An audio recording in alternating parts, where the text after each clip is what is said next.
Hello दोस्तों।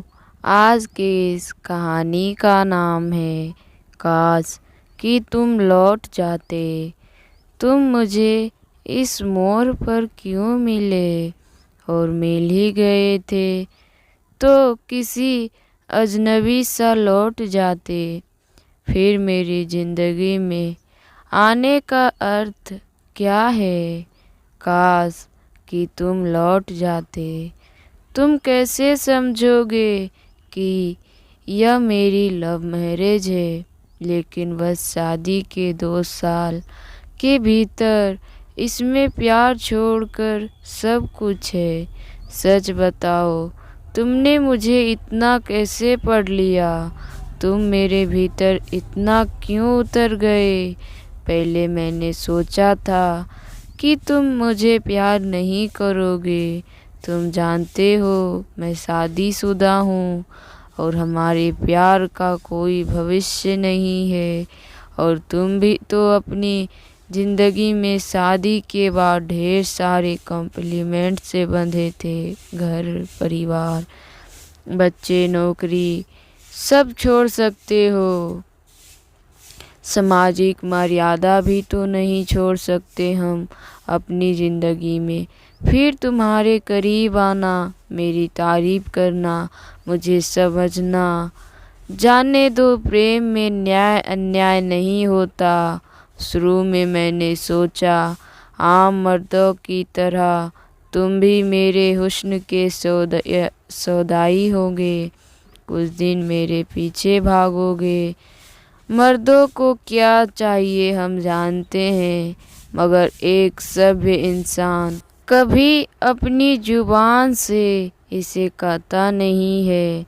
इसके आगे हमारी मर्जी होती है।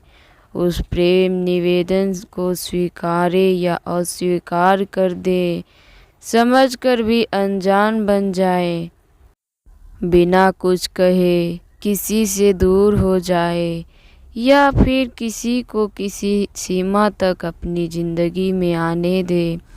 औपचारिक बातचीत तक, फ्लर्टिंग तक, या फिर अतरंग हो जाने।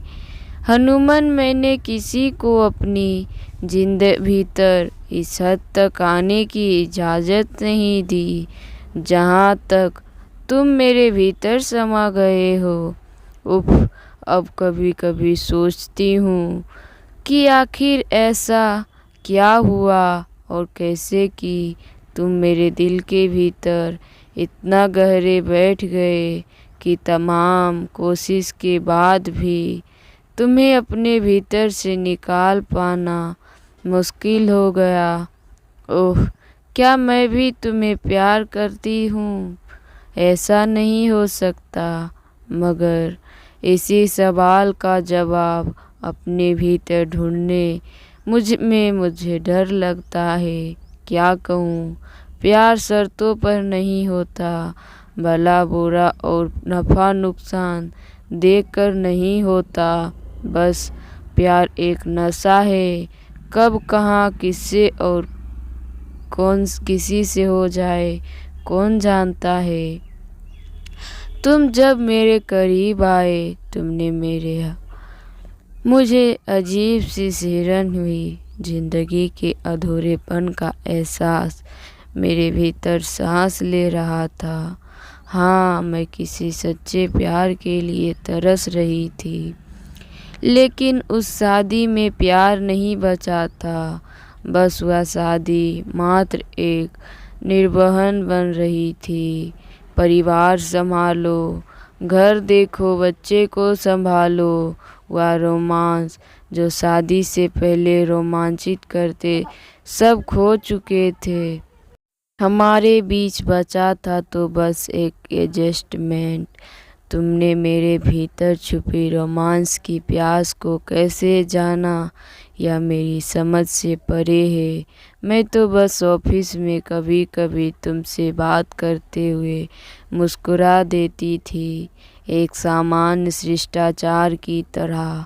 और जब तुमने मेरे अधिक करीब आने की कोशिश की थी, तब मैंने खुद को समेटा भी था। कई बार तुमसे दूरी बना ली थी।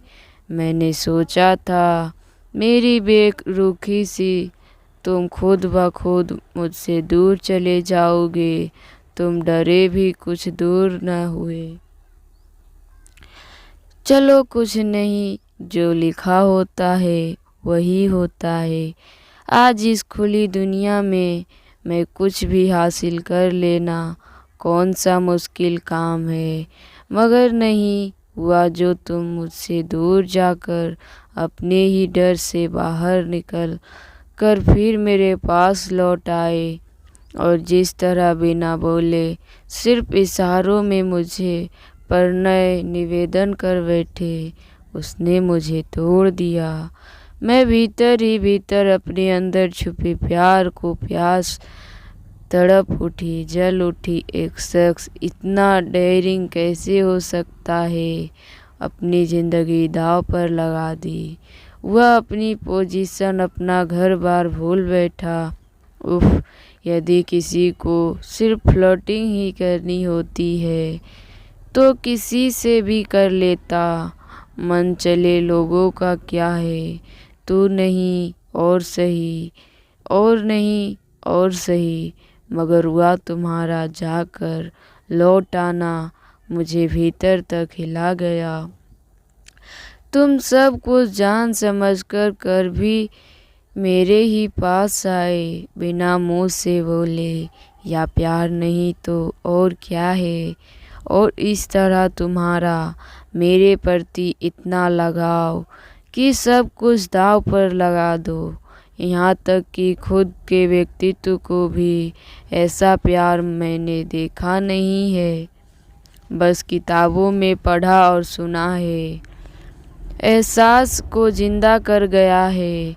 इसलिए मैं अपने भीतर इस सवाल के जवाब को नहीं ढूंढना चाहती। रवि, तुम्हारे फेसबुक पोस्ट की तड़प और प्यार की इबारत मुझे भीतर तक जला रही है। मैं तुम्हें बिना छुए ही अपने भीतर प्यार की आग और उस एहसास में जल रही हूँ। काश कि तुम लौट जाते, या सिर्फ मेरे लिए दीवानगी दिखाना। सब कुछ जानकर भी मुझे पाने के लिए खुद को दांव पर लगा देना। मेरे भीतर सदियों से मर चुके प्रेम को जिंदा कर चुका है।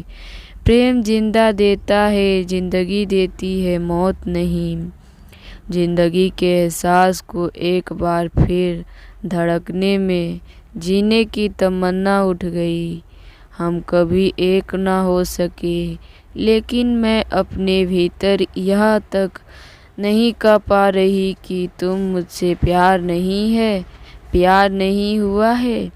अगर मेरे भीतर प्यार का एहसास ना उठा होता तो मैं इतनी देर क्यों जाग रही होती, सिर्फ तुम्हें सोचती। सही गलत और नैतिकता का प्रश्न, सवाल और प्रेम एक अलग अनुभूति है जो।